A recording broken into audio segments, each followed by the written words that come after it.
Scared and gone to get her change or something. I don't know. By the way, we had a substitution tonight. It's like regular theater. Dawn, who has never seen this script, tonight is playing the part that another one was going to play, but they had to work. So, Dawn, thank you so much for being here and filling in. And she's the main lead. She doesn't know it yet, but... that would be about right for you. There we go. Okay, all right.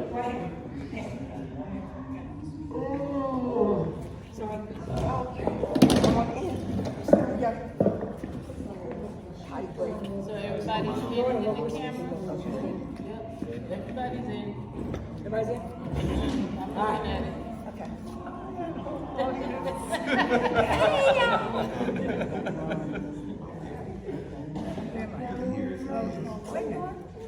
What's in front of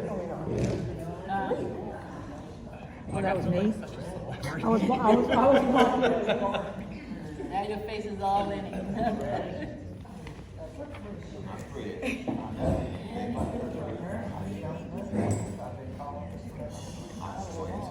Remember right after the little heart thing? Okay. Got it. Y'all can start singing. You're right.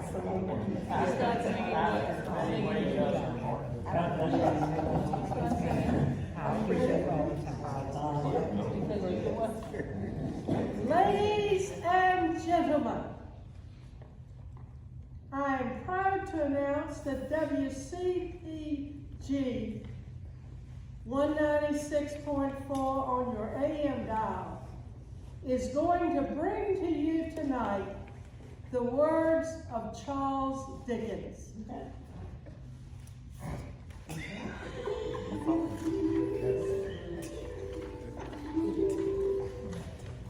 Herald angels sing, glory to the newborn King. Peace on earth and mercy mild, God and sinners reconciled. Joyful all ye nations rise, join the triumph of the Messiah.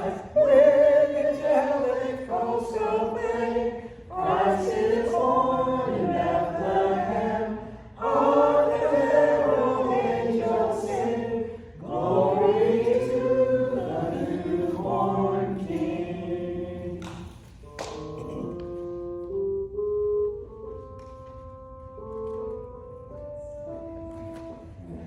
Marley was dead to begin with. There's no doubt about it whatsoever. He was dead. Yet Scrooge had never painted old Marley's name on the sign outside his office. Ah, but he was a tight-fisted, hand-to-the-grindstone Scrooge. A squeezing, wrenching, grasping, scraping, clutching, covetous old sinner. The cold within him froze his own features, nipped his pointed nose, shriveled his teeth. It stiffened his gait and made his eyes red and his lips blue. And he spoke out shrewdly in his grating voice. Once upon a time, of all the days of the year, on Christmas Eve, old Scrooge sat busy in his counting house. The door of his dingy office was open that he might keep an eye upon his clerk, Bob Cratchit, who in his dismal little cell beyond was copying letters.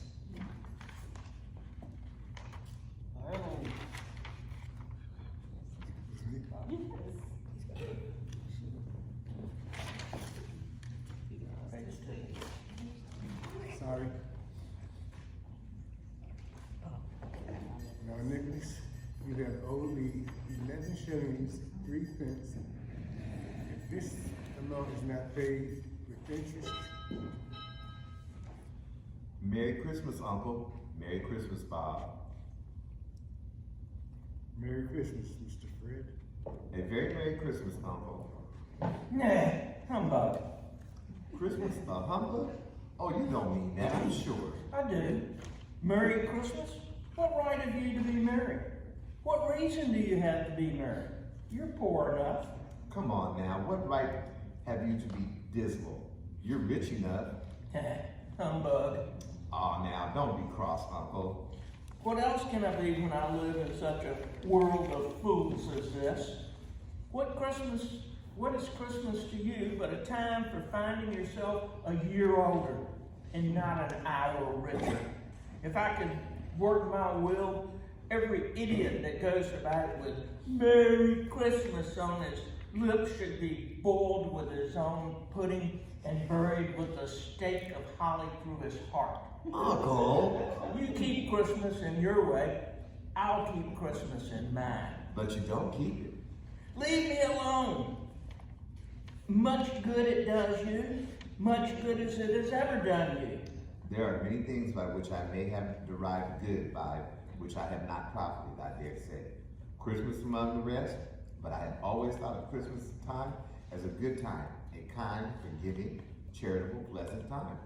And therefore, Uncle, it has not put a scrap of gold or silver in my pockets. I believe it has done me good and will do me good, and I say God bless it. Well said, Mr. Fred. Let me hear another sign from you, Bob Cratchit, and you can keep your Christmas by losing your job. Yes, sir. And as for you, nephew, you're quite a powerful speaker. It's a wonder that you don't go into Parliament.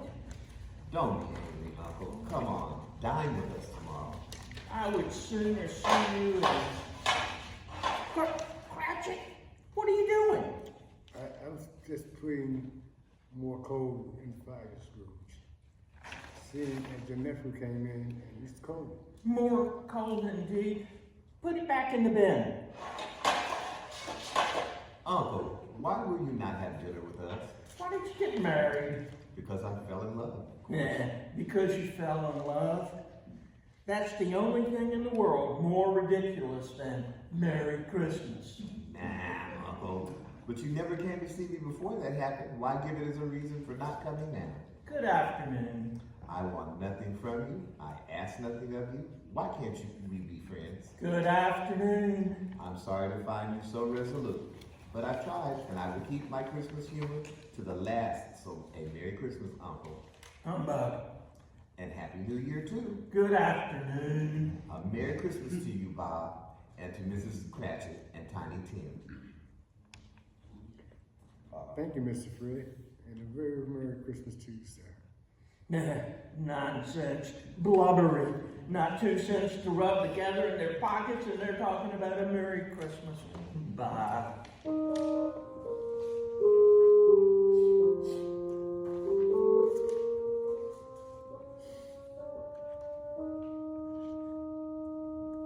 Poor shivering Bob Cratchit, in letting Scrooge's nephew out, he let another person in. He was a portly gentleman, pleasant to behold, and he took his hat off in the fast-darkening office. With books and papers in hand, he bowed to Scrooge.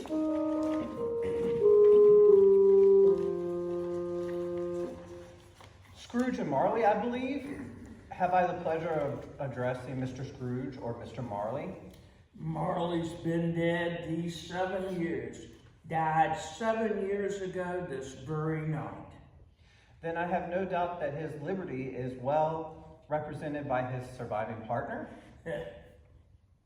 At this festive season and time of year, Mr. Scrooge, it is more desirable that we make sure slight provision for the poor and destitute who suffer greatly at this present time.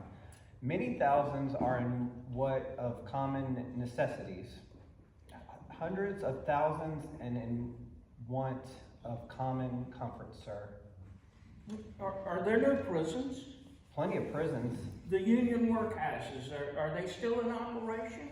I wish I could say that they are not, but they are, sir. The treadmill and the pillory? Very Are they busy. in full vigor? Very busy. Well, I'm glad to hear it. I'm afraid from what you said at first that something had occurred to stop them in their useful course. They scarcely furnish Christmas cheer to the multitude, Mr. Scrooge. That is why a few of us are endeavoring to raise a fund for the poor and destitute. What should I put you down for? Nothing. You wish to remain anonymous? I wish to be left alone. I don't make merry myself at Christmas, and I can't afford to make idle people merry. I pay to support the establishments I've mentioned. They cost enough. Let the badly off go there. But many can't go there, and many would rather die. Then if they'd rather die, they'd better do it. And besides, the surface population. And besides, I don't know for a fact that all you say is true. But you might know it someday, Mr. Scrooge. It's not my business. It's enough for a man to understand his own business and not interfere with other people's. Mine occupies me constantly. Good afternoon, sir. I quite understand, Mr. Scrooge. Good afternoon. Cratchit, show this gentleman out. Yes, sir. This way, sir. In every gentleman, let nothing you dismay. Remember Christ our Savior was born on Christmas Day.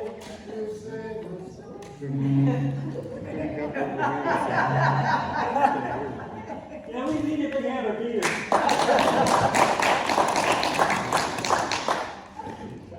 I couldn't help overhearing, sir. I should contribute 7 pence. It's all I can afford.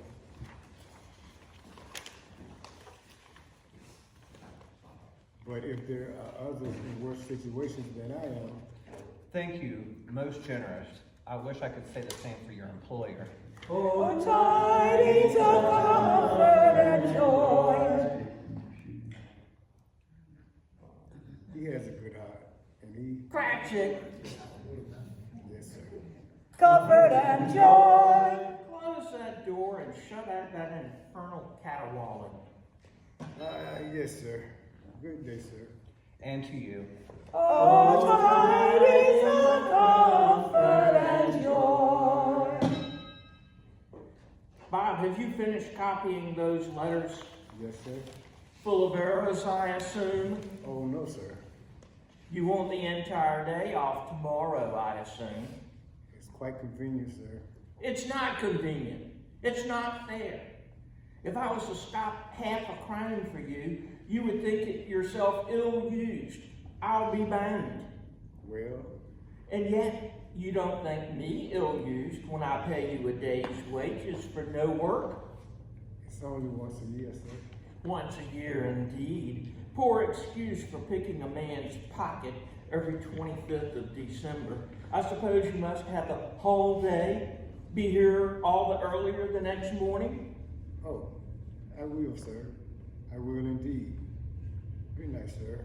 And may you have a merry Goodbye. The office was closed in a twinkling, and Bob Cratchit, with the long ends of his white comforter dangling below his waist, went down a slide, down Cornhill 20 times.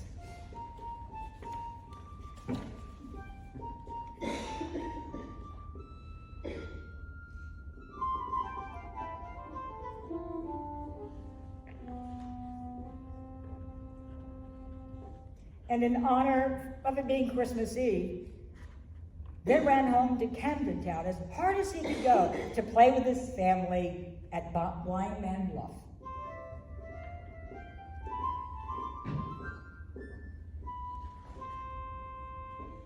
Scrooge took his usual melancholy dinner in his usual melancholy tavern, and having read all of the newspapers and beguiling the rest of the evening with his banker's book, he went home to bed.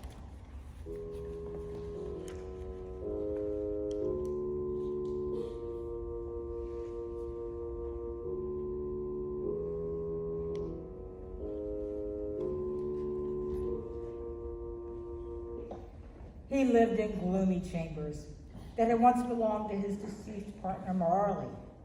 The yard was so dark that even Scrooge, who knew every stone, was fain to grope with his hands until he could find the door.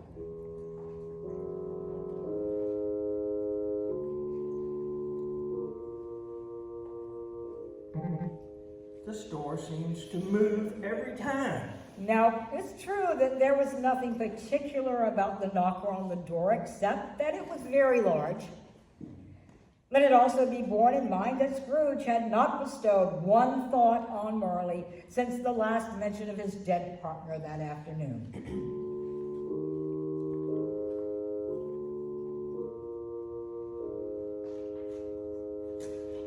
Where on earth is that key? Then let any man explain how it happened that Scrooge, having his key in the lock on the door, saw in the knocker Marley's face.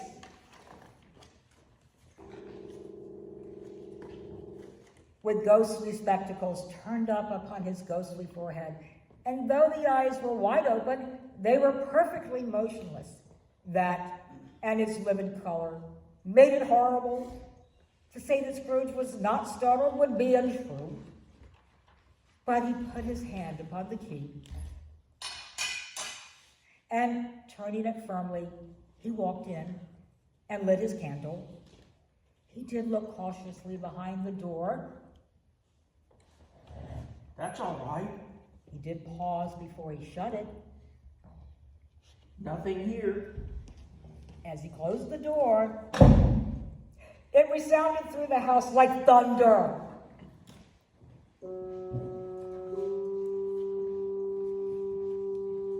Up the stairs Scrooge went, not caring a button for the darkness.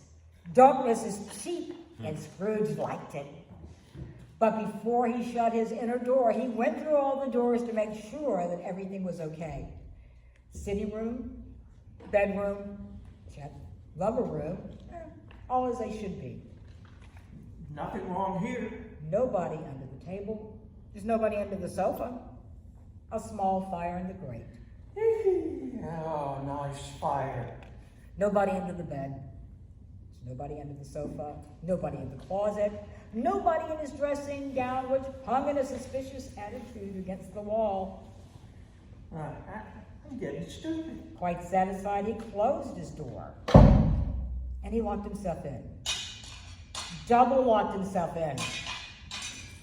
And thus secured against surprise, he took off his took off his clothes, put his dressing gown and slippers and nightcap on, and set himself down before the fire to take his gruel.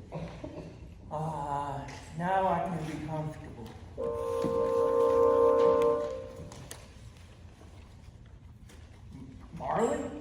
Marley? I could have sworn I saw old Marley's face in my fireplace. Humbug.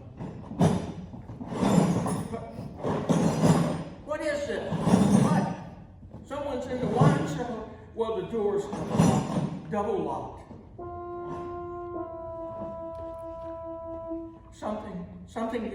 Something is coming closer. Outside my door. I don't believe it. It's humbug.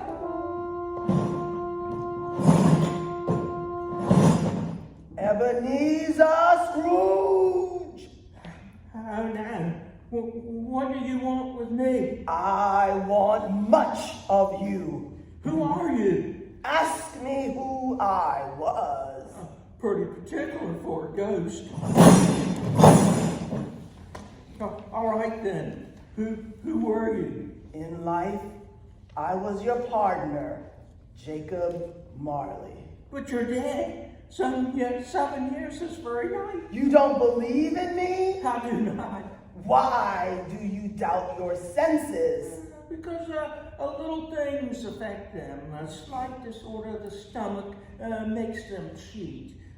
You might be an undigested bit of beef, a little blob of mustard, a crumb of cheese, a fragment of an undone potato. There's more gravy than a grave about you, whatever you are.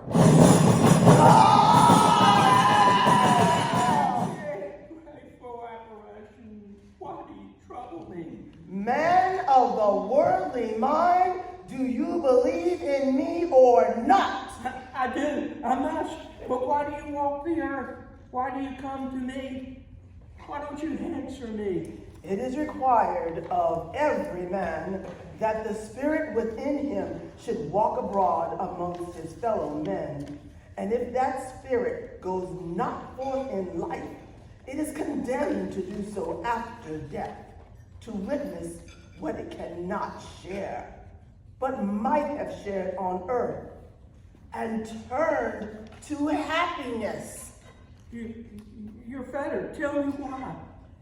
I wear the chain I forged in life. I made it link by link and yard by yard of my own free will. And of my own free will, I wore it. Is its pattern strange to you? What? Or would you know the length and weight of the coil you wear yourself? It was full and heavy, and long as this 7 Christmas Eves ago, Ebenezer, you have labored on it since. Oh, Jacob, oh, Jacob. Jacob Marley, tell me more. Speak words of comfort to me, Jacob. I have none to give, nor can I tell you what I would. Oh, captive, bound and doubled iron, not to know that no space of regret can make amends for one's life's opportunities misused. Yet, such was I. But you were always a good man of business, Jacob. Business? Mankind was my business. Their common welfare was my business. Charity, mercy, forbearance, benevolence were all my business. The dealings of my trade were but a drop of water in the expansive ocean of my business. Jacob, don't take on so. Hear me, my time is nearly gone. I will, but don't be too hard on me. Don't be flowery, Jacob, I pray. I came tonight to warn you that you may yet have a chance and hope of escaping my fate, Ebenezer. Oh, you were always a good friend to me. Thank you. You will be haunted by 3 spirits. Is that my chance and hope? It is. Then, I think I'd rather not. Without their visits, you cannot hope to shun the path I tread. Expect the first when the bell tolls 1. Couldn't I take them all at once and have it over with, Jacob? Look to see me no more, and look for your own sake. Look to what has passed between us.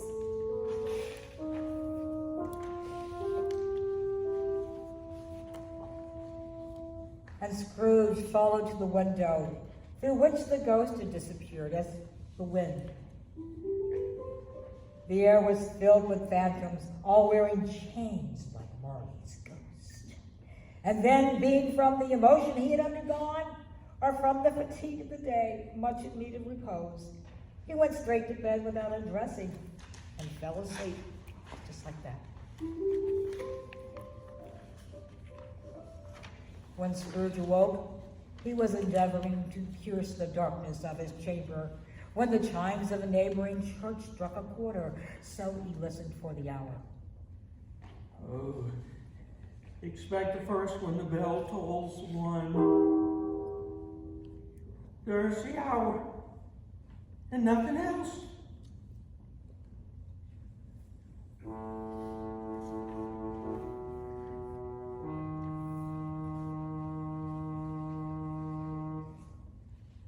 But the instant that bell tolled 1, the curtains on his bed were drawn aside, and Scrooge found himself face to face with the unearthly visitor who drew them.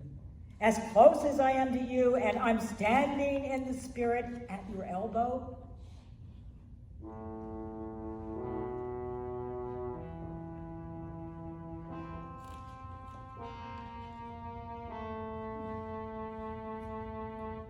It was a strange figure, like a child, yet not so much like a child as like an old man.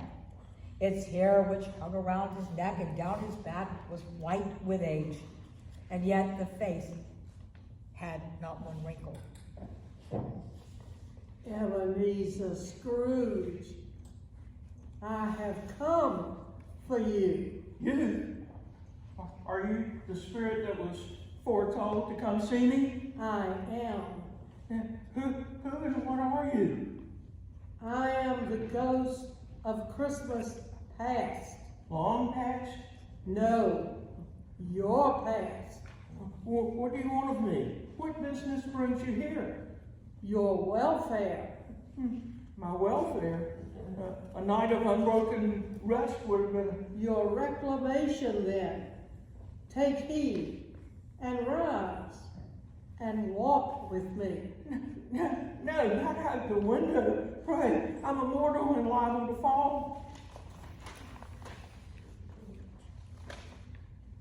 There, but the touch of my hand upon your heart, and you shall be upheld in more than this.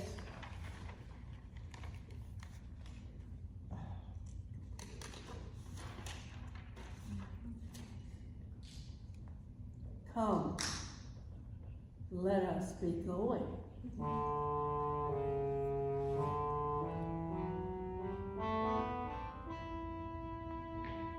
And as the Spirit spoke, they passed through the wall.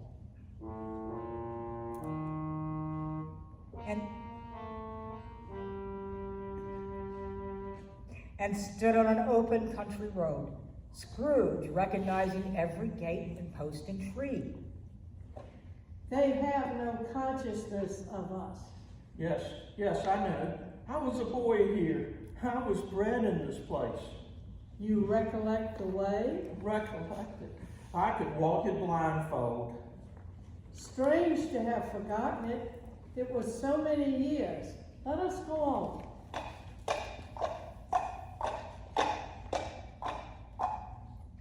Some shaggy ponies trotted towards them with boys upon their backs, all in great spirits and shouting to each other. Scrooge knew and named them one by one.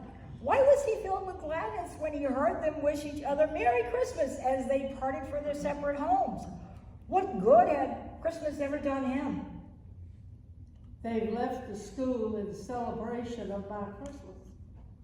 But the schoolhouse is not quite deserted. A solitary child, neglected by his friends, is left there still. Look upon him. Yes, I know. Lonely boy. Yes, I was a lonely boy. I wish... Yes. It's too late now. Your lip is trembling. And is that a tear upon your cheek? No, it's nothing. There was a boy singing a carol tonight, or last night. I should have liked to have given him something, that's all. Come, Ebenezer. My time is short. But how come now? Come quickly.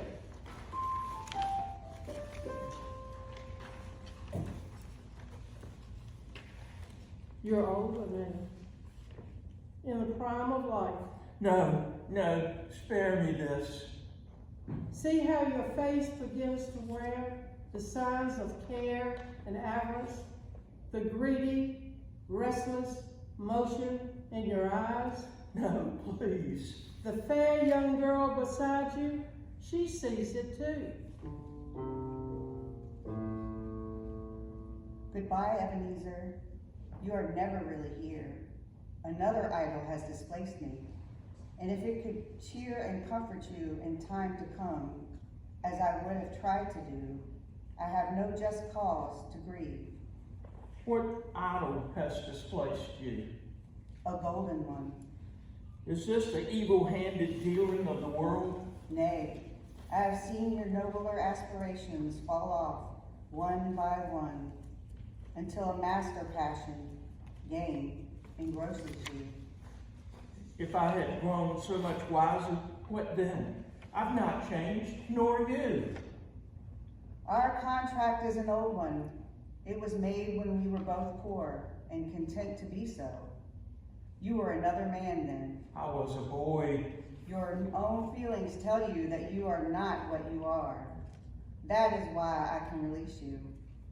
Have you ever sought release, Belle? In words? No. In what then? and everything that made my love of any worth or value in your sight. That is why I release you, with a full heart, with the love of him you once were. But Belle, It may bring pain, a very brief time, and then you will have dismissed the recollection of it gladly, as an unprofitable dream. Spirit, show me no more. Why do you delight to torture me? One shadow more. Come, Scrooge. No, I can't bear more. You will see one more shadow.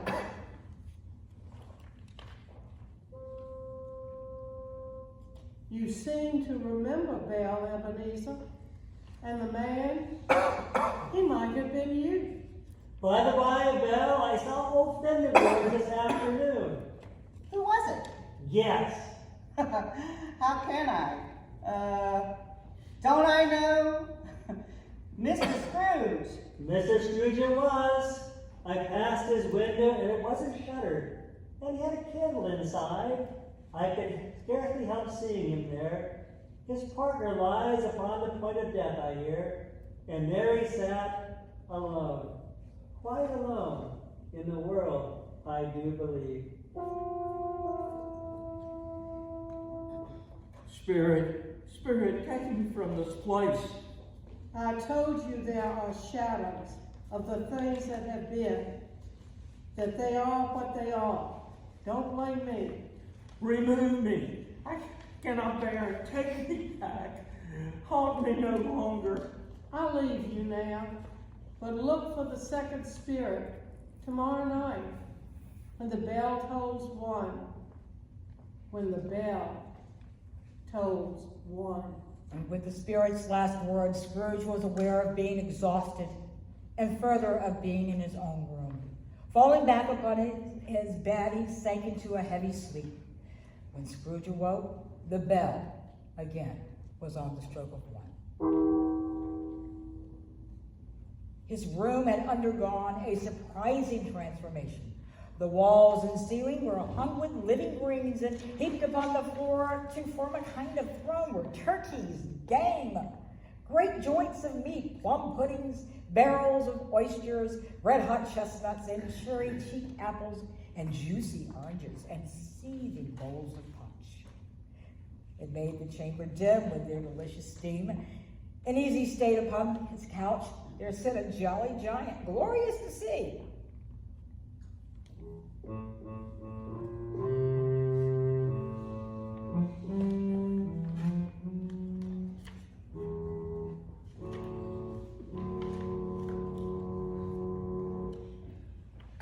Come in, and get to know me better, man. I'm the ghost of Christmas present. Look upon me. You have never seen the likes of me before. Never. Spirit, conduct me where you will. I went forth last night on compulsion and learned a lesson which is working now. Touch my robe. Touch my robe.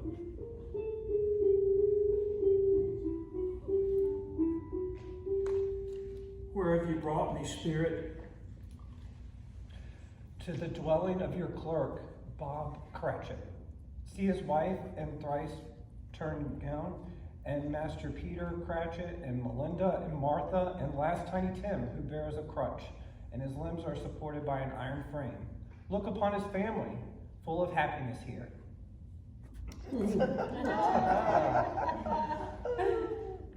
Merry Christmas. Merry Christmas to us all. God bless us. God bless us, everyone. And God bless you too, my son. Has everybody had enough? Oh, yes. It's the best Christmas ever! And there never was such a goose.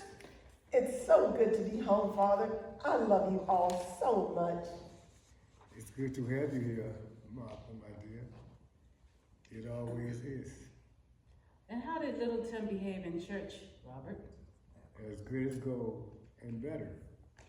And he told me coming home that he hoped people saw him in the church Why? What for? What for, Tim? Because I'm a cripple. And it might be pleasant for them to remember on Christmas Day him who made lame beggars walk and blind men see. Bless you, my son. My little Tim, God bless you. Oh, my pudding. Good. Yummy, yummy. Spirit, tell me, Tiny Tim will live? I fear there will be a vacant chair by the fire and a crutch without an owner. If these shadows remain unaltered by the future, the child will die. But no, kind spirit. Say that he'll be spared. And if he dies, what then? Better to do it and decrease the surface population. Oh, I don't know what I was saying. I've learned much, Spirit. Let me hear more. The pudding! It's out of the cobbler! Oh, the scene. The smell, it's like eating out of the pastry shop next door. And the larder next door to that. Look at the brandy flame!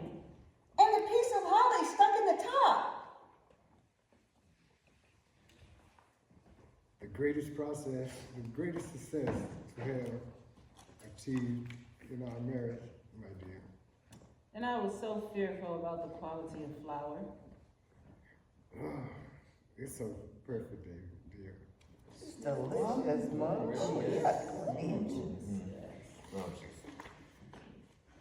Oh, what a feast. I propose a toast to Mr. Scrooge, Oh, no.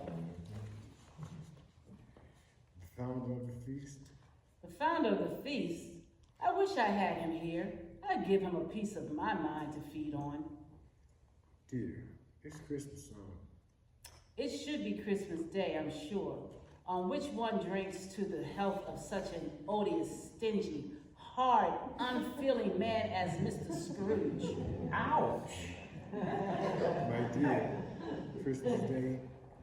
I'll drink to his health, for your sake and the day, not for his.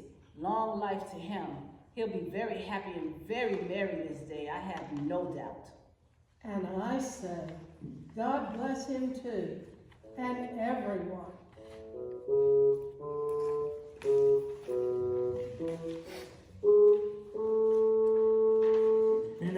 Enough. Take me away, Spirit. Let me see and hear no more. There was nothing of high marks in this. They were not a handsome family. Their clothes were scanty and might have known the inside of a pawnbroker's shop or a Goodwill. But they were happy, grateful, pleased with one another, and contented with the time. And when the bell struck 12, Scrooge looked about him for a ghost and saw it not. Upon the last stroke of 12, Scrooge remembered the prediction of old Jacob Marley, and lifting up his eyes, beheld a solemn phantom, draped and hooded, coming like a mist along the ground. Scrooge bent down upon his knee, for through the very air through which the spirit moved, it seemed to scatter gloom and mystery, and filled him with a solemn dread. I'm in the presence of the ghost of Christmas yet to come.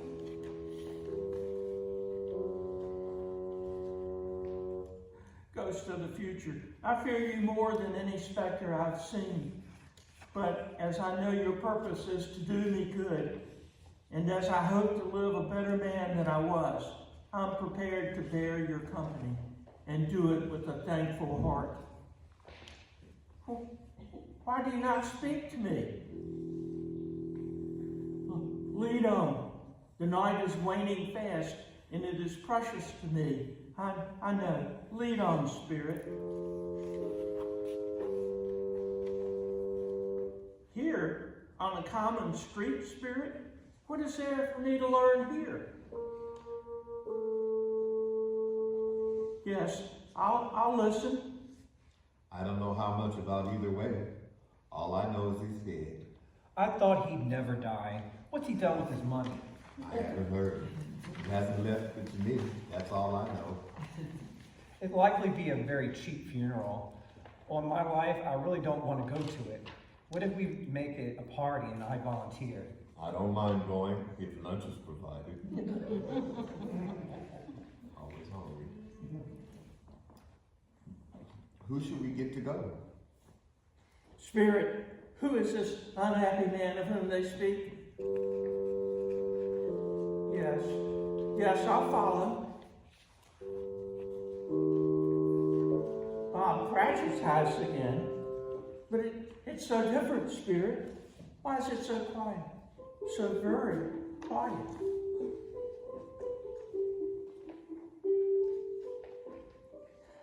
My dears, and he took a child and set him in the midst of them.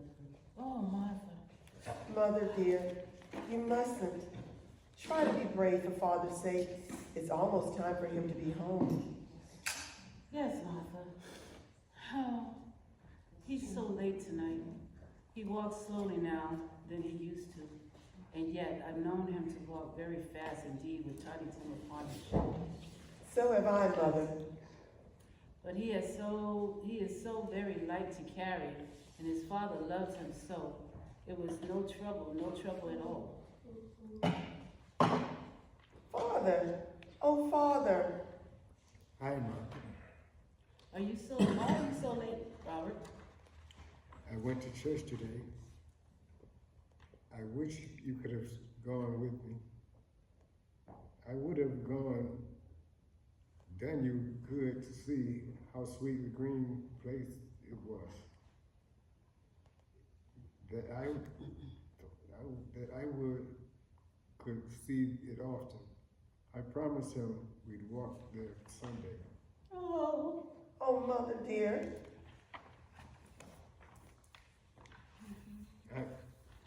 I'm trying to understand it, my dear. The little child.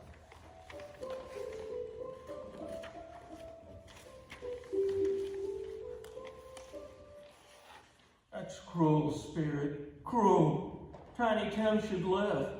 Can you not give me one ray of hope that I may change all this?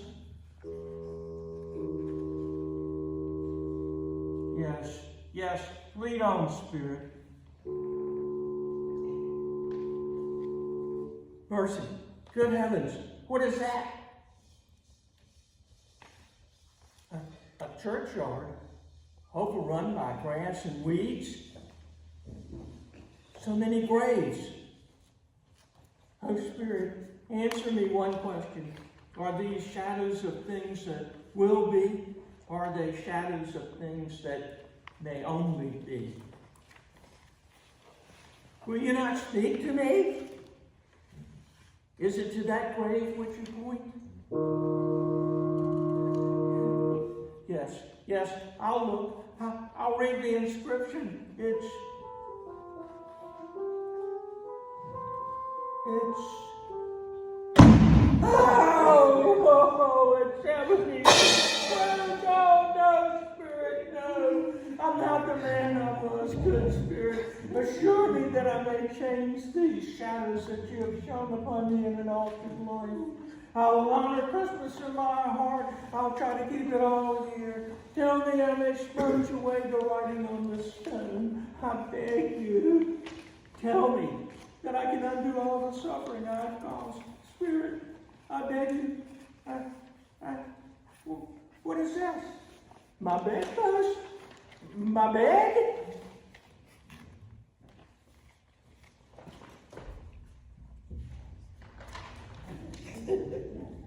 The Spirit, he's gone.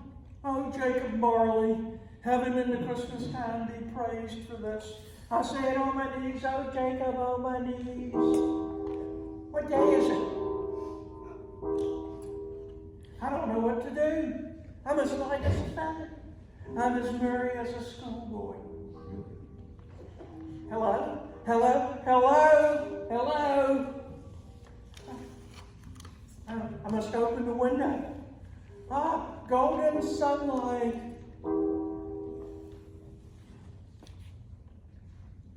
on the street. Hey, you, my fine friend. Yes, sir.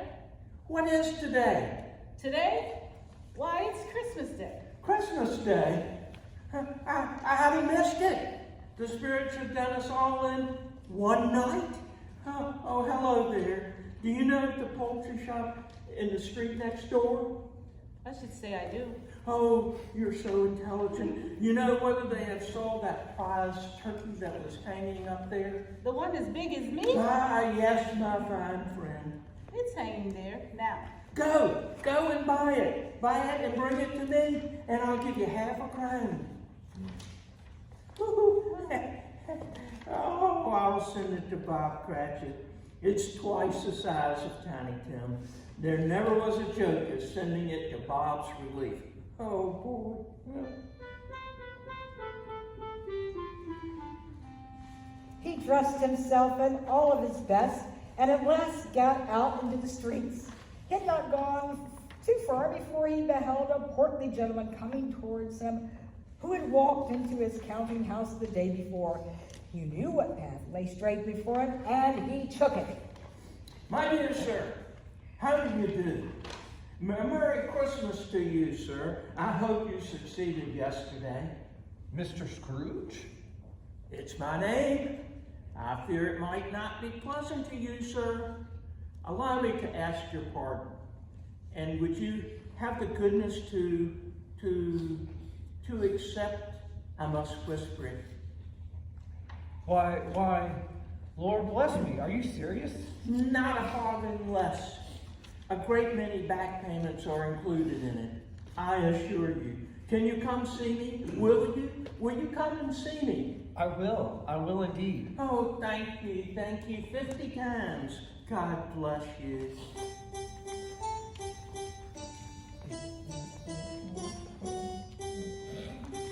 He went to church and walked the streets, patted children on the head and questioned beggars. He looked down into the kitchen of houses and up at the windows and found that everything he viewed gave him pleasure. And in the afternoon, he turned his steps toward his nephew's house and joined the happy party. But he was early to the office the next morning. Oh, he was early.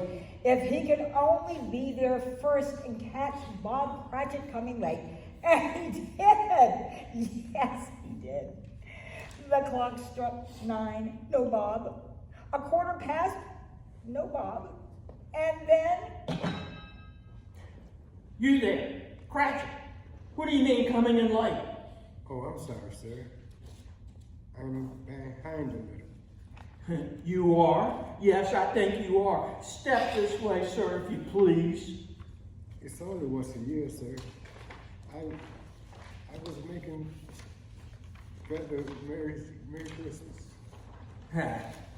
I tell you what, my friend, I'm not going to stand this sort of thing any longer, and therefore... Mr. Scrooge. And therefore, Bob Cratchit, I'm about to raise your salary. Oh, Mr. Scrooge? A very Merry Christmas, Bob. A Merry Christmas than I've given in many a year. Make up the fire and buy another cold shuttle before you dot another I, Bob Cratchit. Oh, this is great. And Scrooge was better than his word. He did it all and infinitely more. And to Tiny Tim, who didn't die, he was a second father. He became a good friend, a good person. And as the good old city knew, and it was always said of him that he knew how to keep Christmas well, as any man alive possessed the knowledge. May that be truly said of all of us. And so, as Tiny Tim observed, God bless us, everyone.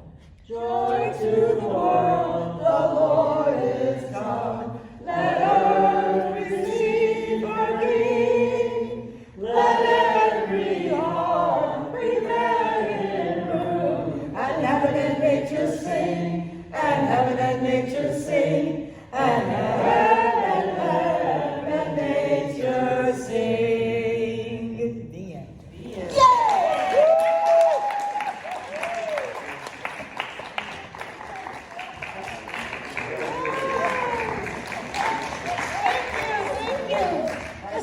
graduating.